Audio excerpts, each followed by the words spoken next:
All right, and just for funsies, we're going to check out this truck. It's not a truck, it's a 4Runner, but oh my goodness, look at this. Crazy. This is what I could do.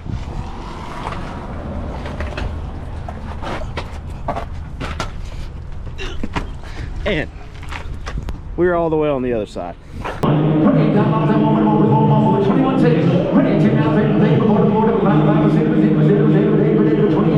All right, so what does a dealer pay for a 2018 RAV4 at a dealer auction? All right, so now I'm seeing the winds are starting to change, seeing less dealers at auctions, and I'm also seeing more of these kind of cars pop up at auctions. What are these cars? These are independent dealers that are selling some of their cars, dumping some of their cars at auction. And I like to keep track of this to kind of gauge the level of the used car market, where the demand is. And as we see more of these used car dealers dumping some of their cars at auction, we'll know that they're not selling through a lot of their stuff, and maybe they're getting a little bit pinched on their floor plans and they have to dump some to be able to raise some capital. So I'm going to be paying attention more and more to these kind of cars, the ones that independent dealers are dumping, because that's just going to give us a really good gauge of how the market is doing right now. So just keep in mind too, when these dealers, these independent dealers like me, the small guys, when they actually send cars to auction to dump them, they don't bring hardly even close to the amount of money that a franchise dealer will get for the cars that they'll bring to auction. The reason being is that when franchise dealers bring their cars to these auctions, they're trade-ins. So there doesn't necessarily mean that there's anything, oh, I gotta get out of the way.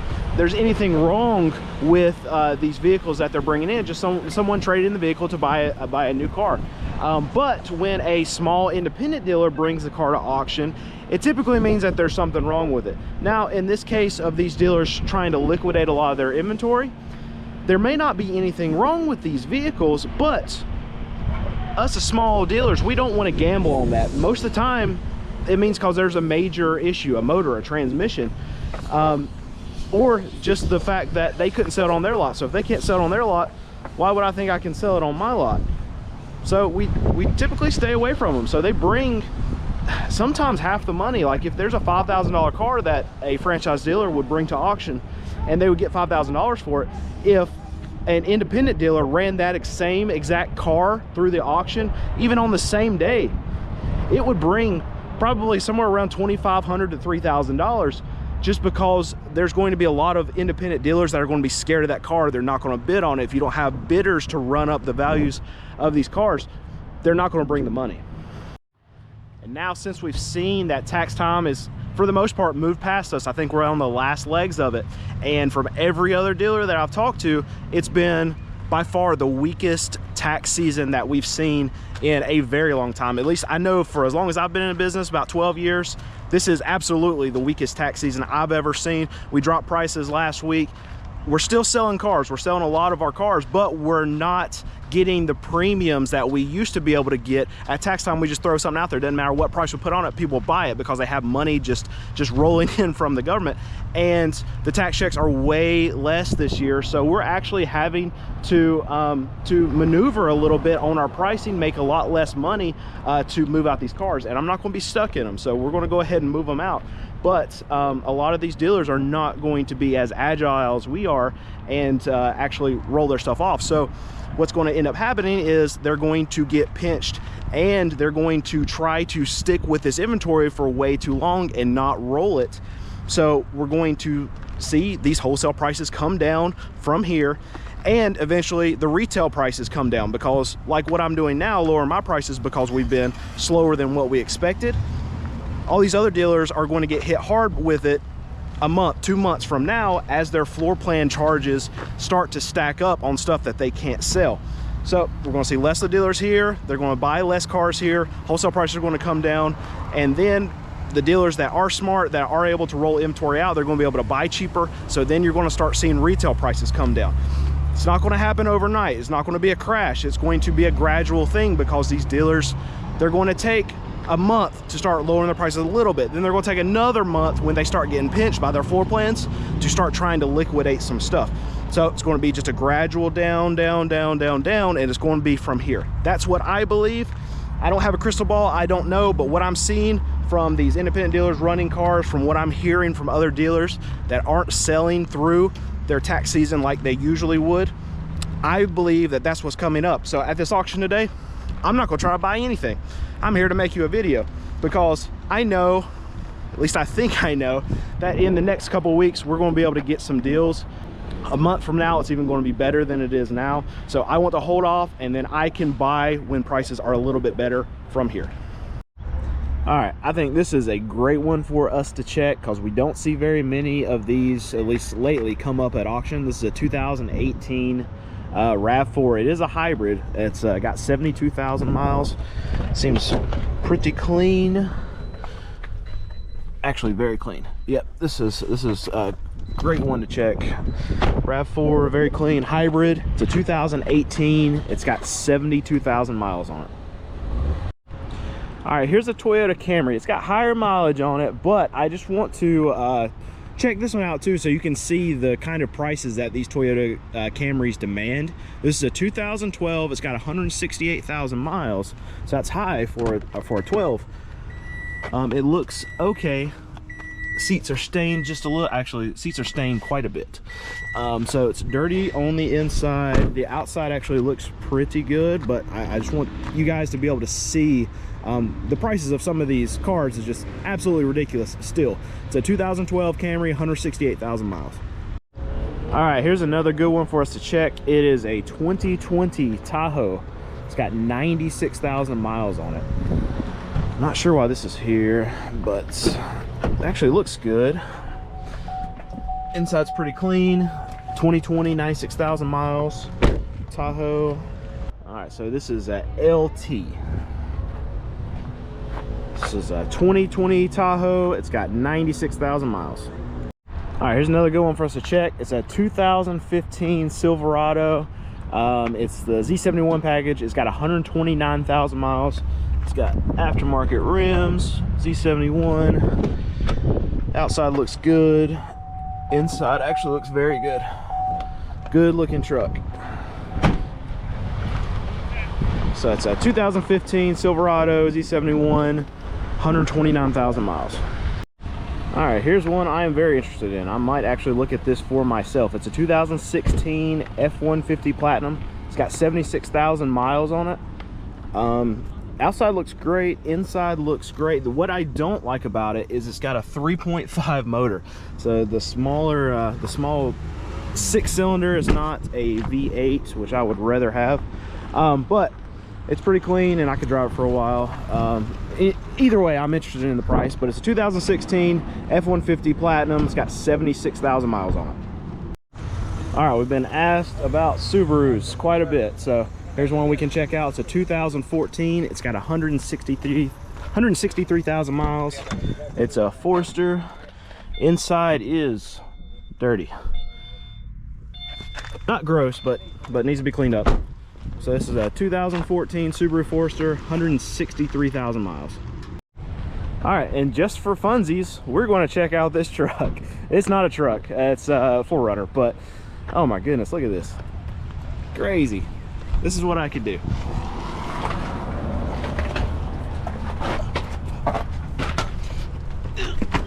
And we're all the way on the other side. I don't think I've ever been able to do that with a vehicle going through the auction before. So we'll see what this brings. I don't even know how to price something like this. Maybe in the comments you can tell me how much this lift was to put on this 4Runner. But there you go. 14 grand money. Get a 14, get a 14, get a 14, get a 13, 16, 1, get a 1, get a 65,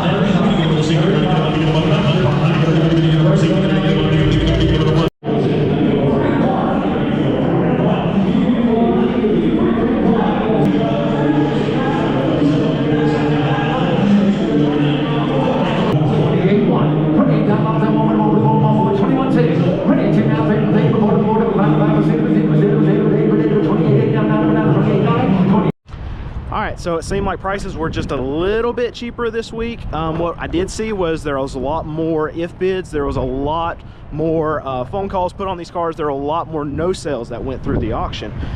So that means these cars just aren't bringing the same amount of money they have been the last few weeks. And I think that's going to be a continuous trend. I think you're going to see in the data next month that that no sales are going to start going up again. Your used car prices, what they see in the wholesale through like Cox data, is still going to be high next month because it's pulling data from this month. So those prices are still going to be elevated. It's going to be the following month that we're going to start seeing the actual tick down in the data, but we're seeing it right now real time, going to these auctions. Going to keep you guys updated for the next few weeks, but prices are still high and demand continues to go down. Something's got to break. All right, price time. Before we get into that, just want to say that for overall the auction, I saw a lot more negotiating in lane, meaning that the prices weren't bringing as much as they have been over the last couple of weeks, because we didn't see a whole lot of no sales. We didn't see a whole lot of this negotiation, a lot of if bids, a lot of calls in the last few weeks, but we're starting to see more and more of them now. That just means that these used cars going through these auctions are not bringing the same crazy amounts that they had been, where the sellers can just insta-sell these things. So there's going to be a lot more wiggle room now, and we're going to start seeing wholesale prices come down from here. All right, so the first one, that 2018 RAV4, the one we had at the beginning of the video, 72,000 miles. It was a hybrid. It brought $20,000 in lane. This one was a little bit interesting because there was one bid. The bid was for $20,000 and the seller sold it. So that means that the initial bidder just, they probably paid a little bit too much for it. They raised their hand a little bit too early before the auctioneer actually brought the price down a little bit, and they got stuck with it. So they probably, I mean, they wanted it for $20,000, so it was good for them to be able to get the car, but they probably could have got it for a little bit less because there was no one else even trying to fight them on it. All right, the 2022 Tahoe with 96,000 miles. It brought a bid up to $25,000. The seller said no. Then the bidder offered to pay $26,000 for it, and still the seller said no. And they said it takes $27,500 to get that Tahoe, and the bidder just wasn't going to come up, so that one didn't get done. All right, the 2012 Camry that had 168,000 miles, a lot of miles for a 2012, but I want to show you that just that even with that many miles, that Camry, because it's a Toyota, is still going to demand a lot of money, and it's sold for $7,200. So it's still going to sell retail for probably somewhere around $9,000 to $10,000 on their lot. So just so you know, if you're looking around that mid-range for a car, especially if it's a Camry, they're still going to demand a lot of money right now.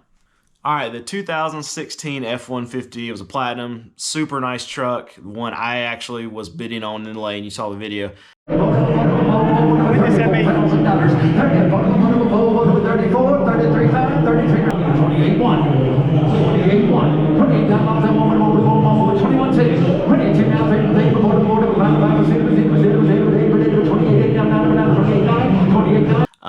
I bid up to $28,900, which is about $3,000 more than I actually wanted to bid on it. But you know what? Sometimes we do things we're not supposed to, and I got a little carried away. Sometimes that can happen in auction. I do it a lot. Luckily, I did not get the truck. Somebody wanted it just a little bit more than me, so they went up to $29,000 on it. And I shook my head. I walked away. It had 76,000 miles, platinum, super nice truck. I really wanted it. But the seller wanted $31,000 for it, and they weren't able to put it together in lane, so that truck was a no sell. So I wanted to pay about $25,000, $26,000 for it. Got carried away, went too much, but even if I would have been the high bidder on it and paid way more than what I wanted to, I still wouldn't have got it because I wasn't paying $31,000 for it. All right, the 2015 Silverado with 129,000 miles. It sold in lane for $24,700. All right, the 02 4Runner, the one with the crazy lift that we were able to crawl under outside in the auction lot, it had 233,000 miles. It brought $6,000, which I thought was crazy money. I don't know how much that lift is worth. I don't know how much the wheels are worth, so maybe just the wheels alone are worth $6,000 or whatever. But it brought that in lane, but the seller wanted $13,000 for it. So it didn't even bring half of what the seller needed to sell it for. So somebody made a mistake somewhere, or bidders are not understanding how much that lift is worth. I think it's probably a problem on the seller side, but I don't know. I don't know anything about those lifts. I don't know how much they're worth, but that $13,000 that seems crazy for that. But it's fun to look at. I don't like that kind of stuff, but somebody else does, and it's interesting to see at least. The 2014 Forester with 163,000 miles, it sold in lane for $6,100. All right, and there's one more that I added that we didn't look at before the auction went through when we were out checking the lanes, but I was interested to see what it brought. So I filmed it going through the lane, but it was a 2007 4Runner with 309,000 miles. I'll say it again. It was an 07 4Runner. It had 309,000 miles on it. The bids in lane went up to $4,500. Crazy for a 4Runner with 309,000 miles on it. And the seller said, no, we can't take that. We need $5,500 for it. And the bidder immediately said, you know what, I'll give you $5,000 for it. So they wanted it, and they sold it. So a 2007 4Runner with 309,000 miles on a wholesale level sold for $5,000. So that means that you as a consumer at that dealer's lot are probably going to be able to own that 4Runner for $7,000 to $7,500 with 309,000 miles on it. Stuff is still crazy. It's going to come down from here. Tax time is done. These dealers are getting exhausted. You just need to be patient because dealers are going to get pinched, especially at these prices, especially with their floor plans. Prices are going to come down. You just have to be patient. I know you're going to yell at me in the comments saying, you keep saying this. Well, actually, the last 2 months, I've said prices are going to go up. We saw prices going up, and now they're going to come down. And you're going to say in the comments that for months and months and months, all these people on YouTube have been saying, yeah, prices are going to crash, prices are going to come down. I've never said prices are going to crash. Prices are not going to crash. They are going to go down. It's going to be very slow. It's going to take a very long time. Bubbles take a long time to deflate. Dealers have to get hurt. Everyone has to feel some pain. I have to feel some pain on the dealer level for prices to correct. And that's starting to happen. So just be patient. It's going to happen.